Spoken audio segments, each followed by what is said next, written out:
one of the things I was listening to a city commission meeting on TV for TRC, and one of the things that David Weisner said was that the water tables in the wells are actually, they're holding pretty well, in considering the drought. Do you remember, Cookie, you and I talked about this, and when you were the mayor, because we looked at the 40-year water plan. Of course, been interested in water for a long time because it's like gold in this country. And that 40-year plan, I think the city owned how many acre-feet of water? Well, we've got something to say there. I can't remember. We still have some extra water. But a lot of that savings of water, like Jimmy said, that the inflow water, that we recycle water we use on the ball fields and the golf course. Another golf course only uses half of what they used to. That's a million gallons worth up in the. Yeah, that saved the potable water. So I imagine that's really helped. That's helped too. And at the time, before Lori gets to her section, Richard Ramsey was the city manager, and he, that was his forte, and he did the water study. And of course, has always been concerned about the depletion of the potable water.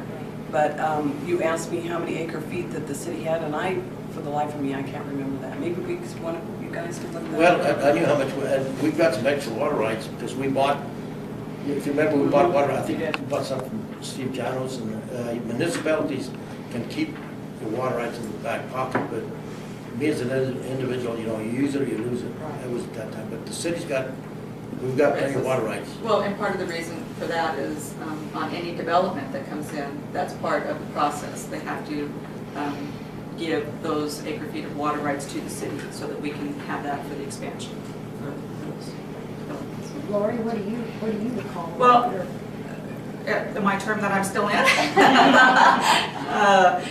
I'm very, very fortunate to have to be able to build on my predecessors. They did a lot of the hard work and the infrastructure things that each one of the mayors and their commissions had to do. What I find that our commissions are doing now are just trying to maintain and trying to gradually expand. So what I can see looking back in the recent past is our continuation of all of those projects that everybody set forward, because we know how important the infrastructure needs are of the community. But a couple of the things that I'm most proud of, or that I can recall as being most important to me and to the commission at the time, Jimmy and I were talking about previously the land for the hospital, as controversial and whatnot that process was at the time. I made it a point when I became the JPC chair, right when I became mayor, was to push that forward. The people had spoke, the studies had been done, the processes had been in place, and we needed to do what we needed to do. Right, wrong, or indifferent on location, location, location. It is what everybody had agreed to at the time. And I felt that it was important for me to ensure that that went forward. And so I made sure that that happened. And I didn't get a recall on that for some reason. But, I was going to talk to you about it. So, and it still seems to be controversial. We cannot seem to get off that dime. I felt that while I was on that JPC board, if I got the land built, it would push people off the dime to get them to spend that money. And here we sit. We're still sitting there doing that. We're doing nothing with that, whatever way you want to look at it. And that's very frustrating. I really wish that before the end of my term that we would have stuck a shovel in the ground and started building that hospital. It is so desperately needed for the community. It is the lifeline of any community. That's right. Cookie was talking about covering the swimming pool. Well, hopefully before anything goes forward, that should be covered this fall. And I think that part of the issue with not going forward over the last 20 years, even though a majority of people have wanted that, there have really been no funds to fund it. Right. There's not going to be any funds to fund it when we cover it in the fall. No. And we talked about this at the budget hearings just on Friday. We're going to have a cover on it, but it still doesn't make the money appear to pay the salaries and pay the supplies. Cook was mentioned when we done that study, we could afford $1 million, we're going to build it right here. But then it was going to take like $700,000 a year to operate. And see, so it's still going to be a challenge. We're going to have a beautiful covered pool, You know, we've had brand new tennis courts, we have new lights at the ball field, all those things are coming to fruition. But you know, the proof is still in the pudding, whether or not that's really going to take forward. One of the big things that I was really pleased to be a part of was the Spaceport, and being involved with the education piece of the community and talking about the gross receipts tax and getting that funded. I was very, very proud when that day came and Sierra County voted 67% to fund that additional gross receipts tax. And that was one of the first things when I became mayor and got to do those DVDs to educate the public, and that was my first experience with anything like that, so I was very proud of that. And then finally, looking at the higher education piece, I think that I with the current commission that I was serving with, found that we knew that we needed to have higher education in the community in a structured way. Not just somebody coming in and saying, this is what we're going to provide. We wanted to be able to tell the provider what to provide. And so we formed the Sierra County Higher Education Council. And we were instrumental in getting the Doniana branch in here, not just Western. And I think that's done a tremendous bit of good for the high school in doing that dual credit program. We went from nothing to over 50, 60 kids in that dual credit program in one semester. And I think that was phenomenal. I think my focus has always been education and healthcare. And so I've tried to do what I could for the community in those aspects. So. I have one thing I want to say before we quit this. Being a teacher, it's always good to see your students progress. She's a former student. Yes, I am. I'm very proud of you. Thank you. Yes. Mrs. Wellman's class at the Civic Center now, but yes, that was the junior high. Yes. Thank you. Any other comments or questions before we wrap this up?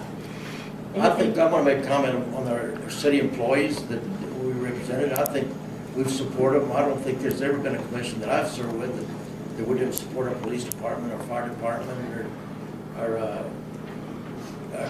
trash department, and wastewater. All our departments. I think that every commissioner. I know some of the employees might think that we don't give them all the raises they want, but we try to give them everything they want. Our city's in very good shape, and I thank my fellow commissioners. Well, and everybody else and if I can just add on to that, I think 2 years ago we really sent a strong message to the employees.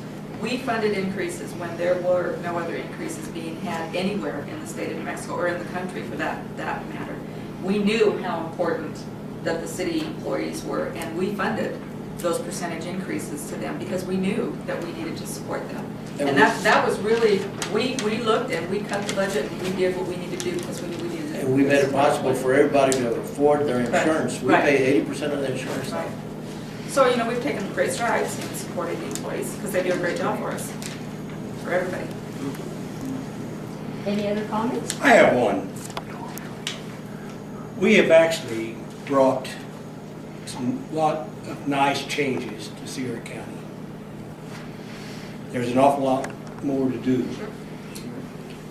But I am very happy with the way it's going. I'm very happy with the elected officials that we have at the present time and the ones that's going to be coming. Because if you do your job right as a current commissioner or mayor, then whoever takes the job when you leave it will have a guide and they will do it. At least they will think about it. And you need the cooperation between the city, the county, and our neighbors. The Spaceport was a beautiful example. I went to those meetings for 15 years prior to it being assigned to New Mexico.